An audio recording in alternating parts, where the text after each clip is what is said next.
കോൺഗ്രസിന്റെ പെരുമ്പാവൂർ മണ്ഡലത്തിലെ സ്ഥാനാർത്ഥിയെ ഇന്നറിയാൻ സാധിക്കും. ആദ്യ സ്ഥാനാർത്ഥി പട്ടികയിൽ സ്ഥാനം പിടിക്കാത്ത എൽദോസ് കുന്നപ്പള്ളിയിൽ ജലീലെത്തി KPCC പ്രസിഡന്റുമായി കൂടിക്കാഴ്ച നടത്തിയിരിക്കുന്നു. എൽദോസിനെ സ്ഥാനാർത്ഥിയാക്കണമെന്നാവശ്യപ്പെട്ട് യാക്കോബായ സഭയും സണ്ണി ജോസഫിനെ ഫോണിൽ ബന്ധപ്പെട്ടു. എന്റെ കാര്യത്തിൽ അവസാനം ഒരു തീരുമാനം ഉണ്ടാകും എന്നുള്ളതാണ് പ്രതീക്ഷ.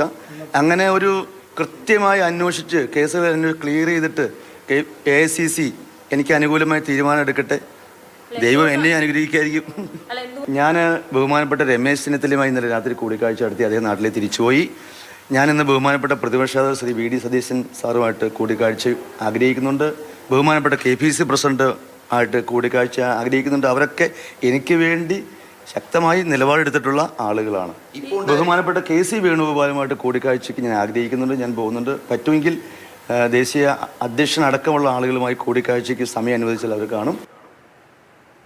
വിഷ്ണുപ്രസാദ് വിവരങ്ങളുമായി ചേരുകയാണ്. വിഷ്ണു, അദ്ദേഹം സംസാരിക്കുമ്പോൾ അദ്ദേഹത്തിന്റെ വാക്കുകളിൽ പ്രതീക്ഷയുണ്ടെങ്കിലും മുഖത്തത്ര ആത്മവിശ്വാസമില്ല. മുൻപ് അദ്ദേഹം ഈ സ്ഥാനാർത്ഥി പട്ടിക വരുന്നതിന് മുൻപ് അദ്ദേഹം സംസാരിച്ചൊരു കാര്യമുണ്ട്. ഞാനിങ്ങനെ പെരുമ്പാവൂരിൽ പൂർണ്ണമായും കളപറച്ച് നിലമൊരുക്കി കാത്തിരിക്കുകയാണെന്നായിരുന്നു അദ്ദേഹം അന്ന് രാഗിനോട് നടത്തിയിട്ടുള്ള ആദ്യ പ്രതികരണം എന്ന് പറയുന്നത്. ഇപ്പോൾ സാധ്യത എത്രത്തോളമാണ് എൽദോസിന്?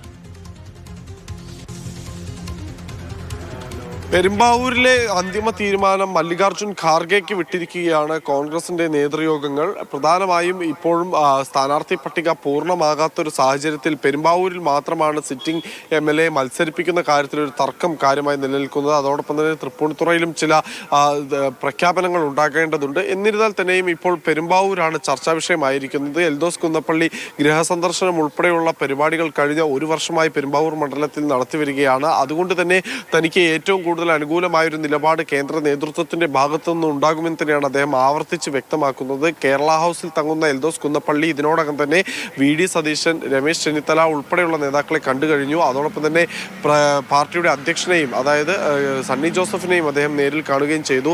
ഇപ്പോൾ എൽദോസ് കുന്നപ്പള്ളിക്കായി യാക്കോബായ സഭയുടെ ഭാഗത്തു നിന്ന് ഒരു സമ്മർദ്ദം ഉണ്ടാകുന്നു എന്നതാണ് വ്യക്തമാകുന്നത്. യാക്കോബായ സഭ അധ്യക്ഷൻ നേരിട്ട് KPCC അധ്യക്ഷനെ ഫോണിൽ ബന്ധപ്പെടുകയും എൽദോസിനെ പെരുമ്പാവൂരിൽ സീറ്റ് നൽകണമെന്ന് ആവശ്യപ്പെടുകയും ചെയ്തിട്ടുണ്ട്. ഇതിന്റെ പ്രധാന കാരണം എന്ന് പറയുന്നത് യാക്കോബായ സഭയുടെ പ്രധാനമായും 2 MLA-മാരാണ് കേരളത്തിലുള്ളത്. അതിൽ ഒന്ന് മാത്യു കുഴൽനാടനും അതോടൊപ്പം തന്നെ ഇപ്പോഴുള്ള പെരുമ്പാവൂർ MLA-യും മാത്രമാണ്. പക്ഷേ ഇതിൽ മറ്റൊരു കാര്യമെന്ന് പറയുന്നത് യാക്കോബായ സഭയുടെ ആസ്ഥാനം നിൽക്കുന്ന പെരുമ്പാവൂരിൽ എൽദോസ് കുന്നപ്പള്ളിയെ തന്നെ മത്സരിപ്പിക്കണമെന്നൊരു സമ്മർദ്ദം യാക്കോബായ സഭയുടെ ഭാഗത്തു നിന്നുണ്ടാവുകയാണ്. എന്തായാലും ഇക്കാര്യത്തിലെല്ലാം തന്നെ ഒരു അന്തിമ തീരുമാനം ഖാർഗെക്ക് വിട്ടു എന്നാണ് കോൺഗ്രസ് നേതൃത്വം. ഹൈക്കമാൻഡിന്റെ തീരുമാനമാണ്. സ്വാഭാവികമായിട്ടും സഭ ഉൾപ്പെടെ ആവശ്യപ്പെടുന്നുണ്ട് എൽദോസ് കുന്നപ്പള്ളിക്ക് സീറ്റ് നൽകണമെന്നുള്ളത്. എന്ത് തീരുമാനിക്കുമെന്ന് അറിയേണ്ടിയിരിക്കുന്നു.